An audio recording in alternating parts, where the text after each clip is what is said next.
The episode 7 of X-Men 97 has finally been released, bringing some explosive revelations. The true villain has been revealed, Cable is back, Captain America makes an appearance, and Rogue is seeking revenge. Stay until the end of the video to understand everything that happened, and to know who all the characters that made cameos in this episode are. Welcome back to Comic Chronicles. X-Men 97 is nearing its climax, and just like every episode released so far, it is increasingly promising something grandiose about the end of the first season. Right off the bat, I start by saying that yes, Captain America appeared in the episode, but amidst so many grand revelations, his participation ends up not being the biggest highlight.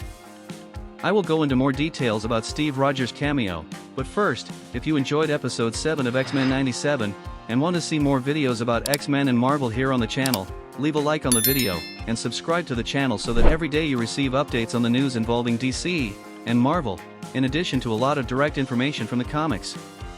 I count on your subscription. Thank you very much. The episode begins by showing the consequences of the Genosha genocide while the X-Men hold Gambit's funeral. Everyone feels his loss, including the Assassin's Guild, which was also present. Here on the channel, there is a video with more details about their relationship with Gambit.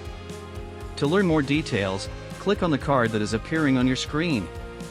But in this episode, the spotlight is on Rogue, who sets out on a path of vengeance.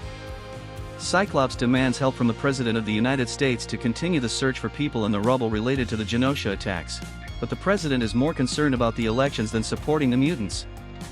The X-Men then head to Genosha to help in the search for survivors amidst the devastation. There, Jean suffers feeling the remnants of the minds of those who passed away, but she captures the mind of a survivor, Emma Frost, who has now developed her second ability, to crystallize her body to survive the rubble. We see tributes to the Morlocks who also perished, with some mutants helping in the search for more survivors. Meanwhile, Cyclops laments to Jean about their complicated relationship and mourns Madeline. The episode also focuses on Roberto's decision to tell his mother that he is a mutant. The events in Genosha prompt Jubilee to encourage him to tell the truth to his mother. Upon revealing that he is a mutant, she shows no surprise but advises him to be discreet so as not to tarnish the family name, much like in the X-Men 2 movie when Iceman tells his parents he is a mutant. Apart from the scenes with Roberto and Jubilee, the episode is full of action, and here the creative team of the series once again deserves congratulations for their work. The scenes are very well done, with fluidity and frenetic pace. Rogue infiltrates an American Army base and confronts General Thunderbolt Ross, demanding the whereabouts of Henry Jurich and Bolivar Trask, but she does not get the information she seeks. After this, she ends up meeting Steve Rogers, Captain America. Captain informs Rogue that he is also after Trask and that Jurich was removed from prison by a secret division of the UN a week ago. They discover the initials OZT in a hideout, and Captain says he managed to hack the servers to find out Jurich's location. Henry Jurich has been transferred to a facility in Mexico, but Captain America would only go there with his team after government approval, as it was a diplomatic matter. Rogue becomes enraged, throws Captain's shield far away, and leaves him alone there. It is clear that this Captain America is very different from MCU's Steve Rogers. While the Captain was against the superhero registration in the Sokovia Accords in the movies, this Steve Rogers is aware of the government's wrongdoings but won't act without authorization to protect the image of the United States. Moreover, I believe this Captain lacks charisma. Upon arriving in Mexico, Rogue meets Jurich and uses her powers to extract all information about Bolivar Trask, inadvertently seeing the faces of Bastion and Nimrod, briefly putting Jurich in a coma. Trask contacts the X-Men, revealing his location in Madripoor and stating that he did not want a massacre in Genosha, blaming Mr. Sinister for it. The mutants then find Rogue, and together they go to Trask.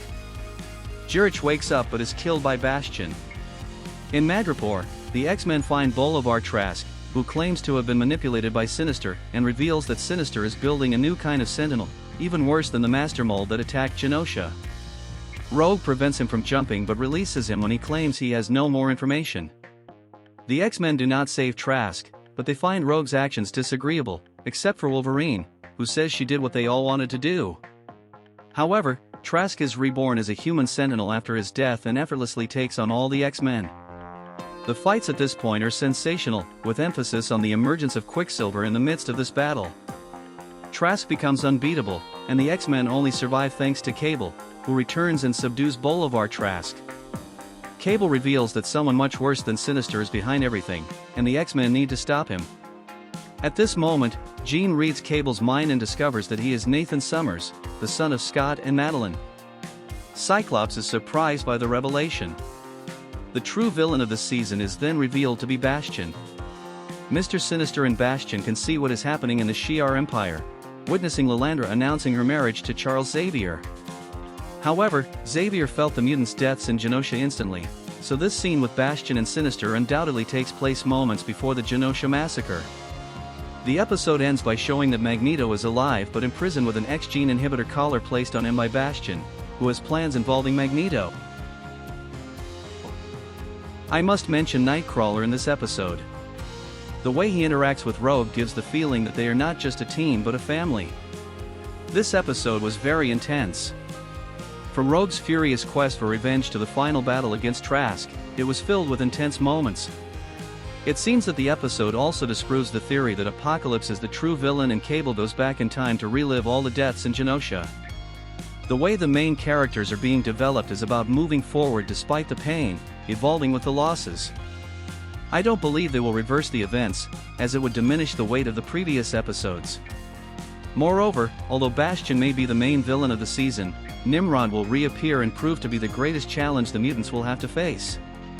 In the comics, Bastion emerged from the fusion of Nimrod and Master Mold.